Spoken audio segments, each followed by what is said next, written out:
পুজোর দিন এলেই কিন্তু আমাদের সবার বাড়িতেই একটা আলাদাই উচ্ছ্বাস থাকে। সকালবেলা থেকে বাড়িতে ভরে যায় ঢাকের শব্দ, আরতির গন্ধ আর সবাইকে নিয়ে একসাথে কাটানোর ভীষণ ভালো ভালো মুহূর্ত।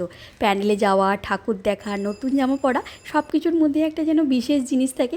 আর সেটা হলো কি বলো তো, পরিবারের সবার সাথে একসাথে প্রচুর খাওয়া দাওয়া।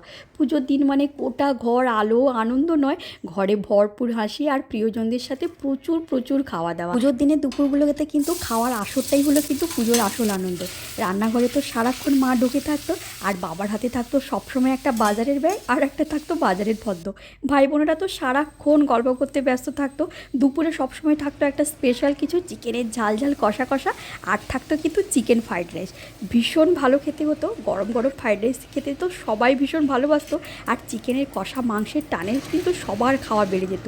কারোর প্লেটে ভাত বেশি পড়ছে, কারোর পেটে মাংস, তবু কিন্তু সবাই ভীষণ আনন্দ আর মজা করেই খেত।